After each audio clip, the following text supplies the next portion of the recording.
À l'épreuve du temps, les engagements du président Talon ont pris corps dans le domaine de la santé.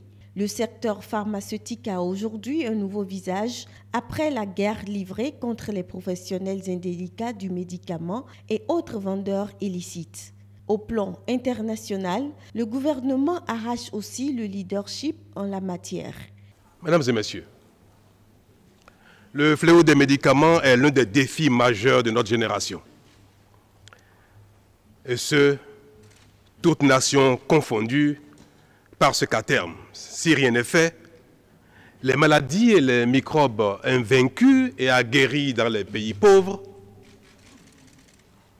ne manqueront pas de sévir dans tout le monde entier, partout sur la terre. Dans les hôpitaux publics, le laxisme, les retards, le rançonnement sont de moins en moins remarquables. Par ailleurs, il n'est plus désormais possible pour les praticiens hospitaliers d'être à la fois dans le privé et dans le public. Les nouvelles mesures ont pour objectif d'assainir le secteur de la santé.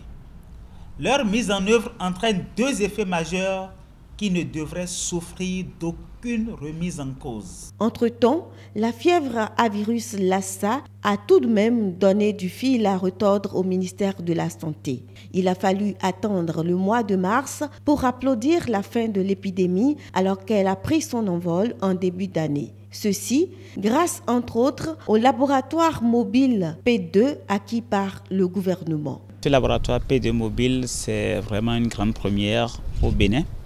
Parce que comme vous le savez si bien, ces dernières années, nous avons eu à faire face à des épidémies de fièvre hémorragique.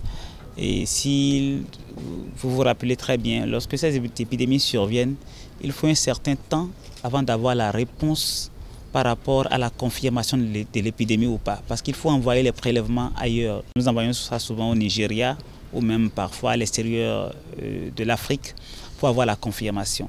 Alors, ce laboratoire, non seulement désormais, va nous permettre d'avoir la confirmation par rapport à ces épidémies, mais également l'avantage certain, c'est un laboratoire mobile. Dans la foulée, le recensement des artisans est lancé pour la phase pilote du projet Assurance pour le renforcement du capital humain ARCHE. Certains hôpitaux du pays reçoivent également du matériel, notamment le Centre national hospitalier et universitaire Hubert Koutoukou Maga de Cotonou. Le renforcement du plateau technique des établissements de santé est l'un des projets phares du programme d'action du gouvernement. Il constitue également l'une des mesures urgentes prévues par le secteur santé dans le contexte actuel de réglementation de l'exercice de la médecine en clientèle privée et de la mise en œuvre du volet assurance maladie de l'assurance pour le renforcement du capital humain ARCHE. Les jalons pour la construction de l'hôpital de référence d'Abomey-Calavi ont également été posés. Les pas semblent lents, mais on peut féliciter le gouvernement pour sa vision prospective.